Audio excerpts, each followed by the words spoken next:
In this video, I'm going to be reviewing Tag Stationery's Kyo no Oto Nurebairo.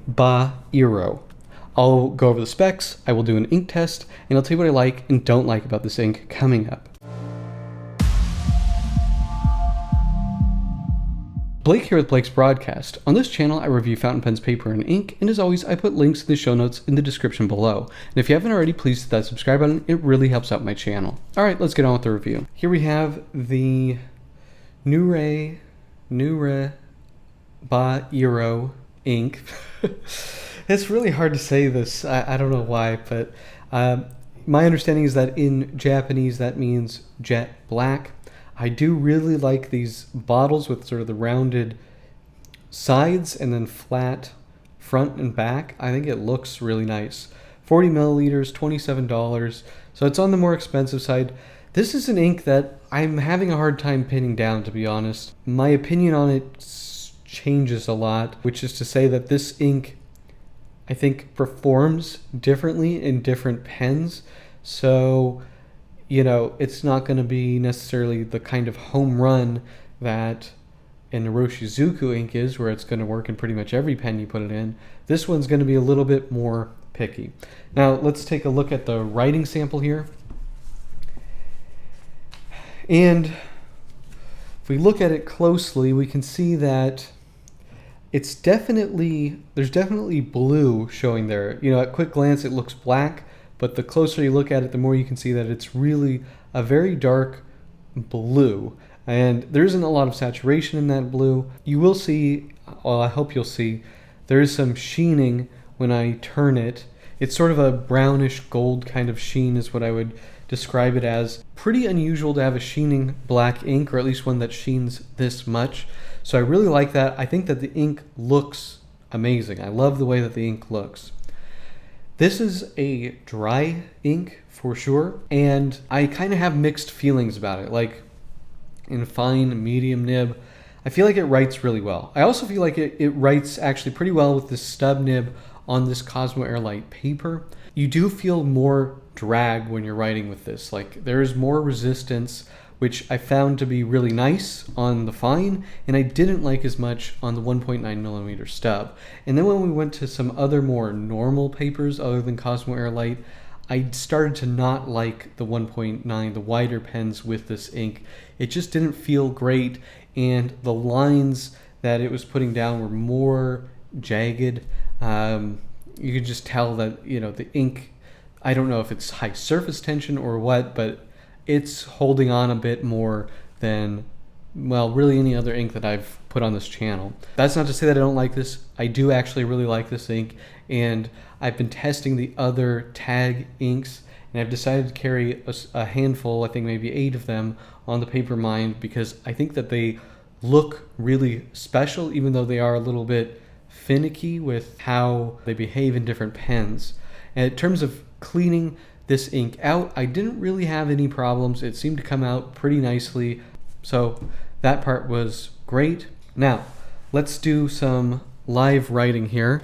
And for this, I'm going to use an ink miser because this is my own personal bottle, and I actually got this as a gift, which was very nice, my first experience with Tag inks.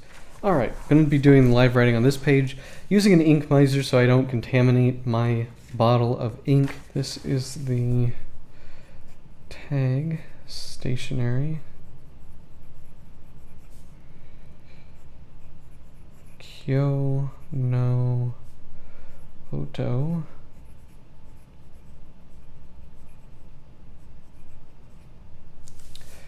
and this is the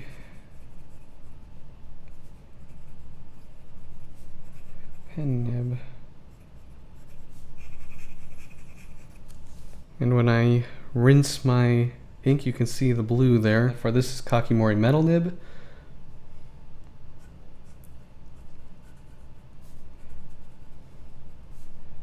Metal nib in steel. It's a really rich ink.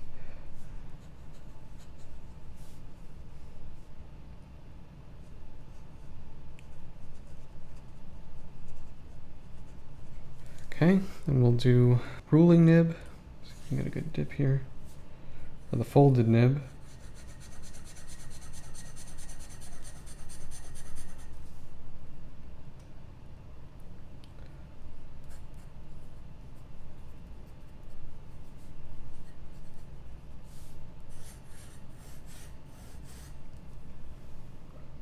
And finally this rounded nib here.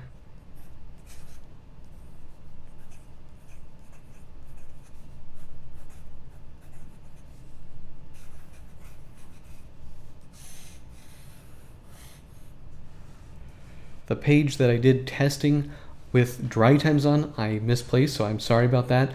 This ink has a long drying time.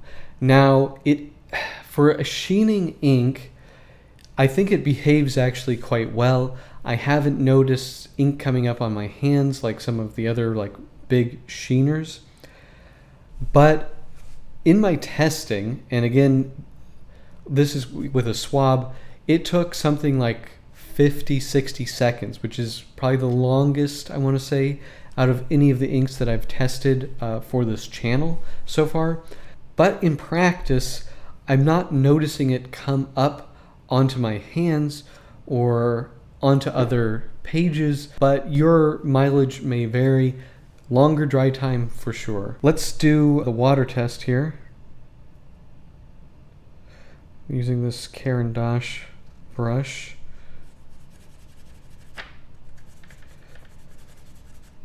And we'll let that dry and I will come back to it. Okay, well, water test didn't go perfectly, but you can see you pretty much lose the ink. You know, it's not water resistant, so that's that. Now, if we look here to see some of that sheen, like I see it a lot on like this round nib here. It's just sort of a goldish sheen. I hope it shows up on the video. But it looks really pretty, and of course you can see that blue, grayish blue kind of coming through. It looks really, really nice. So what are my pros and cons for the Nurebairo ink? Well, in terms of pros, I really like the color of this ink. It is basically a very, very dark blue ink that reads black on the page with just a touch of blue. It's really, really pretty. It has a lot of sheening, which is unusual for a black ink. It comes in this very pretty bottle. I really like these bottles. And it just looks great on the page. Now, in terms of cons, it is a little bit pricey. It's not crazy for kind of a specialty ink, but it's $27 for 40 milliliters. And it's a dry ink. I think that's going to be the hardest thing for most people. Now, I love a lubricated ink, as you know. This one I have been enjoying writing with. I like it best in, I would say, medium and finer nibs. Once you start getting into the wider nibs, I can feel it just sort of choking up my pens a little bit more. But I was actually pleasantly surprised to find how nice it was to write with like mediums and fine nibs. I really wasn't bothered by the dryness of the ink. So that's pretty much it though. Do you guys have this ink? Do you like this ink? Let me know in the comment section below. If you like this video, please hit that like button. And if you want to see more fountain pen, paper, and ink videos, please hit that subscribe button. Thank you so much, and until next time.